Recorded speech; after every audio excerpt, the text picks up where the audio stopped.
Hi, it's Jacqueline here from the Empowered Parent. Thank you very much for joining me in this video.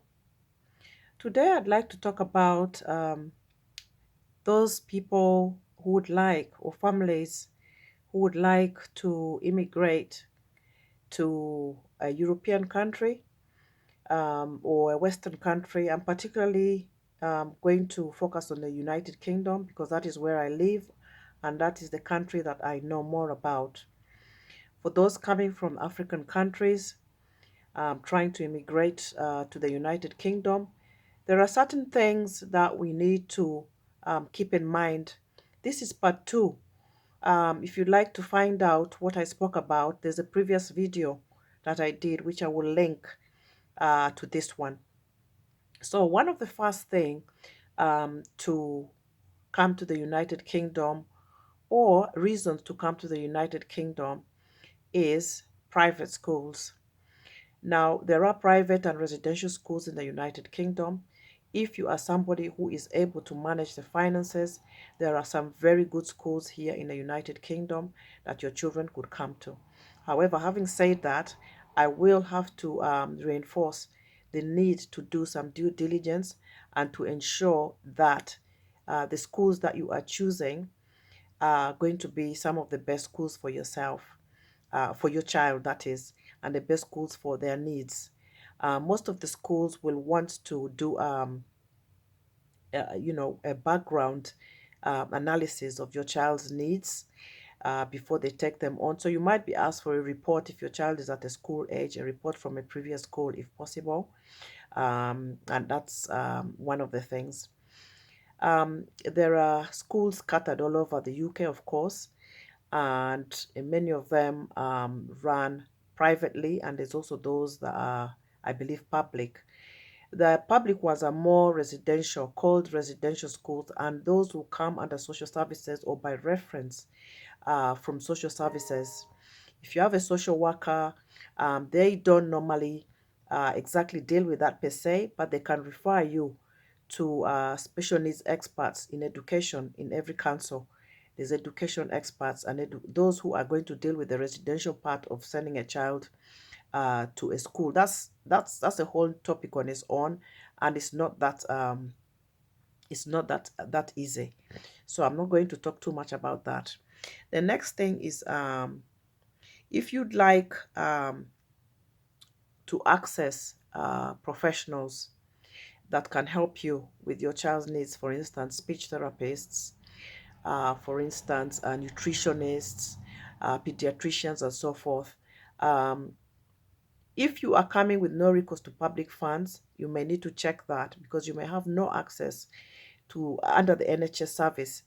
Although, if you have paid the National Health Service fee, if you're coming under those types of visas, you may then be able to access those professionals.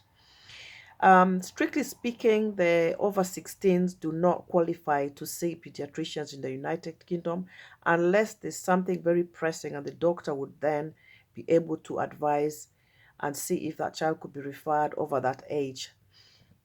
However, most pediatricians do stop seeing children. Like I said, there are exceptions at the age of 16 here in the United Kingdom. The schools, the special needs schools, and the doctors can help with that. And what else was I going to say? Professionals, yes. I know that there are professions in Africa. Any one of us coming from the African continent, we do have a lot of professionals, and they are very good professionals at that.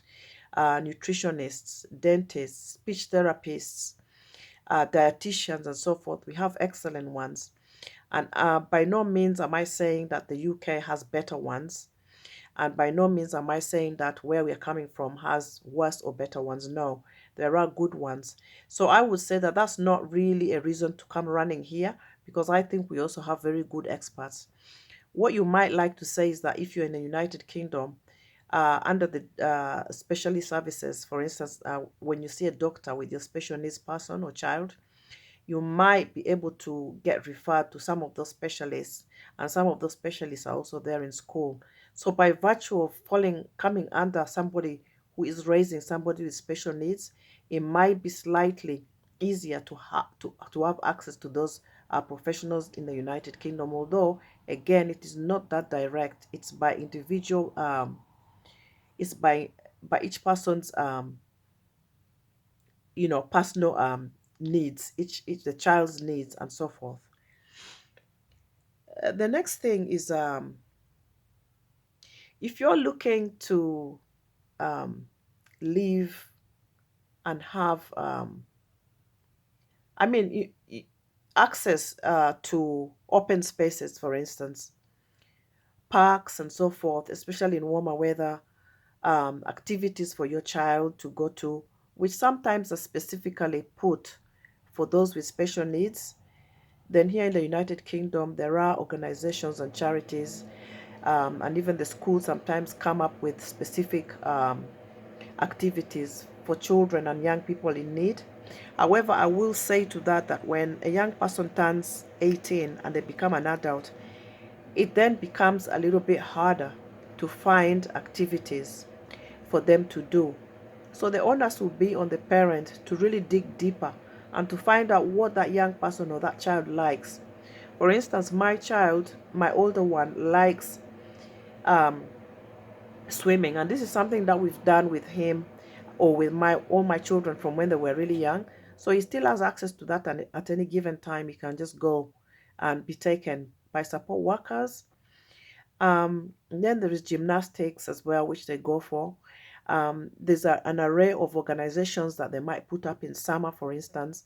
So I think and I feel that overall, here in the United Kingdom, we have better facilities in terms of activities, resources, and so forth for those with special needs. Again, then you've got the libraries as well, where you can access books, you can borrow books, you can borrow CDs, you can borrow videos, you can go and sit and do puzzles and so forth. So, really and truly speaking, I mean, I think your child gets as much as the parent is allowing themselves to be creative and to look out there to see what is available for our young people.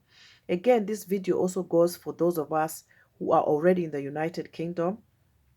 It's not necessarily for those looking to immigrate to the United Kingdom, but I title it and give it that way for those who might actually be looking for information to actually look at and assess if coming to the United Kingdom, and depending on the borough as well that you're going to live in, the council that is, the area that you're going to live in, to determine whether a move is the best thing for your child, your young person, or your family.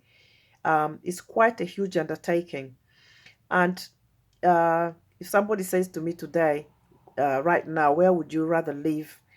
As somebody, I found myself in a situation here in the United Kingdom. So my children, this is what they know, this is where they've been.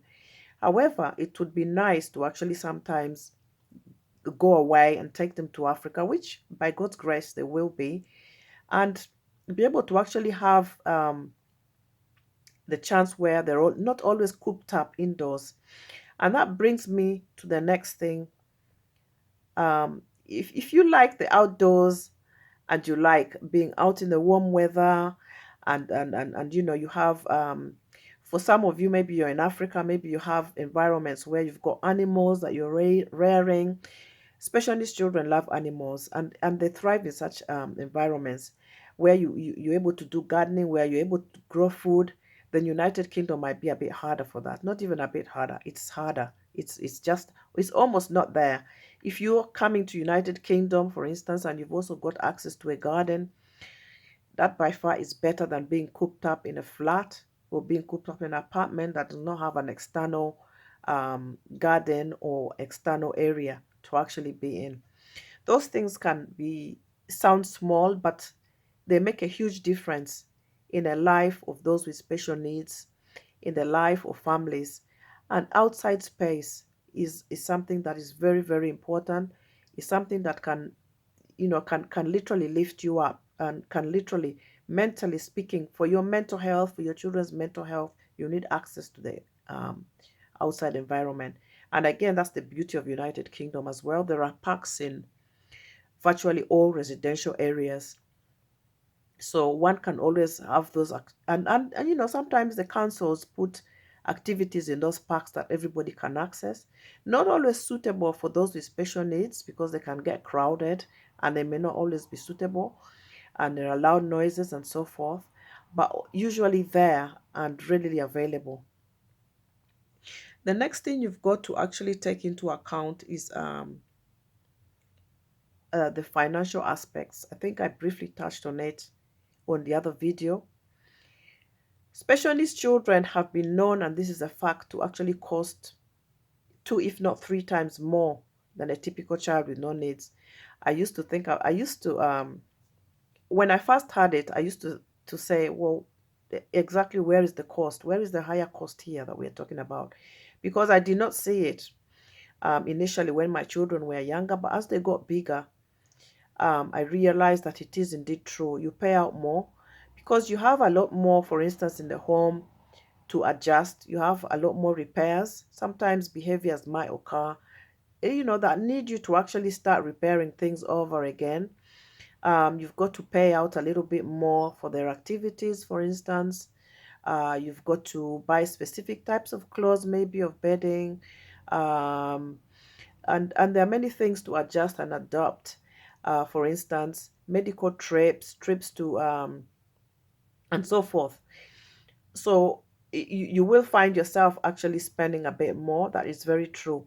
And sometimes the food that they eat as well, you might want to give them specific types of food that might cost a little bit more here in the United Kingdom because that is what they're akin to, and that is the kind of food that they've perhaps been exposed to. I don't know if your child comes um, from Africa and eats the African food, fair and very good. If they eat everything, in fact, very good. By God's grace, my children have learned to eat a lot more food, and yeah, my older one actually eats better than even his older brothers with no needs. So, having said all this, I think I'll keep it brief. I'm not going to make this video much longer so that what I have said can actually be absorbed and can be taken in. I hope that this video has helped somebody. Um, if you have, been blessed by this video and you've got something that you'd like to ask or you'd like to comment, please leave a comment below. I'm ready to answer questions as well as I can. And do subscribe because that will really be of help to me. And yes, leave your comments. That is very important too. Until next time, bye-bye.